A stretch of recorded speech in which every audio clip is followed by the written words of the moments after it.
এই গো গোটা কড়াইতে আগুন ধরে গেলে যে গো, আর খেতে হবে না, সব খাবার গেল চলে।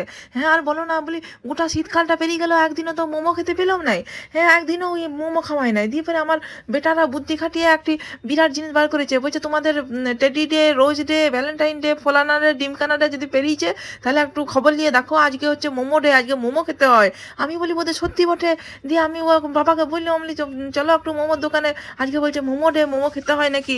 দিয়ে হাত করে নিয়ে এসেছে একটা মোমোর দোকানে। জানলে বাবা, আমরা সেই ভাজা মোমো আর সিদ্ধ মোমো আর ভেজ মোমো আর নন ভেজ মোমো এগুলি জানি। মোমোর যে এত নাম ভাই, আগে জানতাম না। ঠিকানাটা জেনে নাও। তারামণ্ডল, মরিয়ালক, পাটনা। তারামণ্ডল, মরিয়ালক, পাটনা।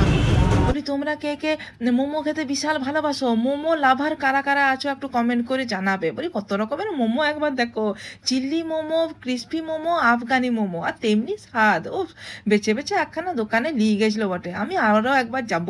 এই ইয়া মোমোটা, যে কি বলে আফগানি মোমোটা, আফগানি মোমোটা আমার যা লেগেছে গো, ওইটা খেতে আমি আরও একবার যাব।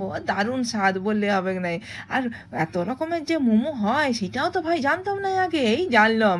সেই দার্জিলিং গ্যাংটকেই এত ভালো স্বাদের মোমো খেয়েছি, আবার এখানে খেলাম।